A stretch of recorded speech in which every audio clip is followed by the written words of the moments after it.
Hello, welcome back to the channel. Thanks for stopping by. And today what we're going to do, we're going to continue on the journey of the cheapest pedals that I can find on the internet. Now, before we go any further, I very quickly want to just go over the housekeeping. So don't forget to hit the like and subscribe button if you've enjoyed today's video. Or just get involved in the comments below. Every comment does help, and it is really great fun interacting with you lot that are watching these videos. Other than that, there'll be chapters below, so feel free to jump around, grab a coffee, and just enjoy your stay here. But that's that done. Now let's have a look at some pedals. So as I said, today we're continuing on the series where I'm buying these really cheap pedals online and buying them, trying them, making a video so that you guys at home don't have to. Or maybe you like what you hear and you think, yeah, I'd like to pick one of those up. So today we've got a very similarly priced pedal to the last one that we tried, which was the Roll Boost, which has now made its way to the cheap pedal board. So again, we've got another £10 pedal, and this one was £10.82 with £2 shipping. So I did have to pay some shipping charge, I'm guessing because it was stored somewhere in the UK rather than an overseas flight, which doesn't actually make any sense. But anyway, it was £10. We've done the housekeeping, so let's have a very quick look at what we're looking at today. We've seen this box before, the mini pedal. So I'm wondering if this is going to be a Vivlex or Vivlex kind of thing. But today we'll be looking at an Auto Wah. So a £10.82 Auto Wah. I'm very, very interested to see how this sounds. I've had mixed success with Auto Wahs in the past, and that's been some expensive ones as well. I probably haven't put enough time into it, but I'm not a huge fan of the one in the Mobius, the Strymon Mobius, that is. But again, it's probably because I've not put enough time and effort, because I just get bored when it gets really intricate. So that's probably on me. But including things like the Strymon Mobius and a couple of others, the Boss one, bits and pieces, £10.82 for an Auto Wah will be interesting. So what we're going to do, we're going to head over to the desk with the slightly out of focus camera, and we'll do a quick unboxing, see what we've got. Okay, so we're over at the desk. We've got the pedal, and we've got the camera. We've got some light. So let's do a very quick unboxing. Let's see what this pedal looks like. Let's see what comes with it, and then we'll get into some tones. So, as I said before, we've seen this box. Very simple. Ever Tossed Consulting Limited, somewhere in Wales. So, and yes, it is a Vivlex Auto Wah. So let's take a look at it. I've always been quite impressed with the Vivlex stuff. This and the OD Drive 2 and the Fuzz have been two mainstays, or two of the more successful pedal purchases. So here you go. This is the pedal. Again, it's a nice pedal from Vivlex. So you've got black with this nice. Again, Vivlex, I never really know what they do with their sort of patterny decals on the front, but they always look pretty cool. I think they're just, yeah. But there you go. Here's the wah. Nice button there. True bypass again, and then you've got speed, cutoff, shape, and reso. So that'll be interesting. And then here we have the manual. So the speed knob obviously just adjusts the speed. The reso knob adjusts the intensity of the resonance. The shape knob will adjust the wah depth. The shape knob adjusts the wah depth. Then the cutoff knob will adjust the frequency range of the wah effect. So yeah, fairly straightforward. Product features a DSP 32-bit floating point with a sampling of 44.1 kilohertz or 24 bits. You've got two models, normal mode and fixed mode. Can store a set of parameters. I don't know how it does that. Oh, okay. So if you press once, it will switch between original sound and the effect sound, so it'll turn it on. If you press it twice, it will switch between fixed mode and the normal mode, and then a long time press will store the current parameters. Okay, so it can store a set of parameters, a fixed mode, and then you can so you can have it wherever you want it, but if you've got a specific sound that you need for a specific song, you save that, and then a two press will get you there. That's pretty cool. That'd be interesting to see how that feature works. Sorry, I just realised I wasn't in the centre. That'd be interesting to see how this feature works on this pedal, if it's any good or not. So that's quite cool. That's, again, remember, £10. So you could essentially have two wah sounds in here, which makes it much more versatile than just having the one and having to change it on the fly. But okay, I think that's the unboxing. I think it's fairly straightforward. So what we'll now do is we'll get this plugged in and see how she sounds. See you in a second. Okay, so we're back in the room. We're all set up and we're ready to see what this pedal sounds like. So, as always, before we start, I'll just very quickly reference the other gear that I'm using, just for a point of, just so everybody knows the signal chain. So, today we are using the Blanchflower Bolt Thin Line. Part of the reason I'm using this one is not only because I really love playing this guitar, actually, I feel like this is not far off the end of my tenure with it. So, we'll be heading back to Marcus at Blanchflower in the next couple of weeks. So, I'm using it just before it goes back to him, just to use it just to play it a bit more. So we're going from that through the practical patch cables into the Auto Wah that's over there, and that's being powered by Voodoo Power 2.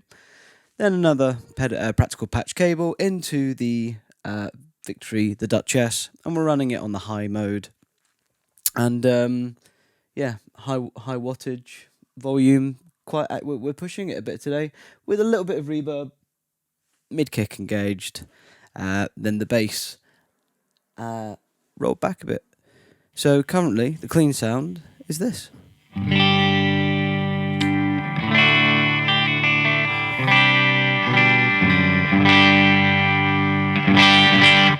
You can hear that it's just starting to break up, you know.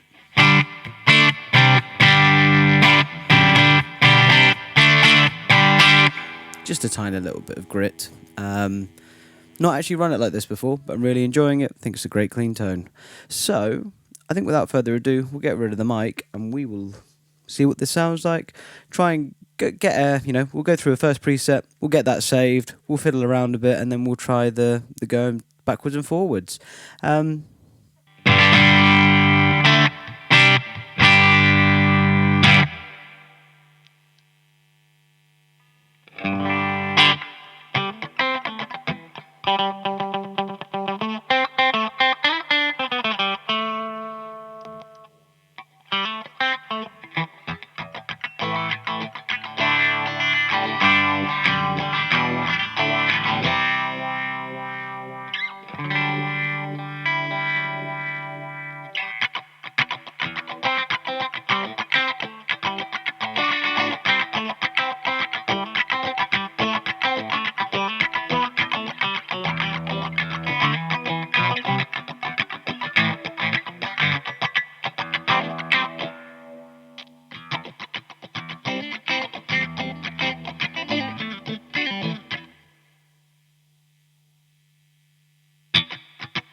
Okay, so we've had a very brief interlude there, and what I've done, because I don't know if it's coming across, I'll find out when I edit it, but the output signal, this was just killing it. There was nothing. I could hear it a little bit, and the auto wah effect sounded nice, but it was putting the input like so far down that it was nearly non-existent. going in, so I'm sure the volume drop will be audible. So I've tried to go in the effects loop and just see if that changes, so we're not hitting the front. We're going into the effects loop, see if that helps just keep the volume at some level of audibility. Otherwise, it's going to be very difficult for me to, in the room, hear the sounds and try and get some good tones for yourselves. So yeah, I'll see what I can do. But it just made it so quiet. I have to see what I can do here. But let's see if this fixes it. If not, we'll keep plugging on. I can boost the gain in the post edit. It's just in the room getting the tones for you. I couldn't hear. It sounded nice-ish, but I couldn't hear. Playing was all over the place because I didn't know what I was doing. So we're now in the effects loop. Again, let's get rid of the mic and let's see if this has made it any more audible.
So there you go. There was a very quick whistle-stop tour of the Vivlex Auto Wah.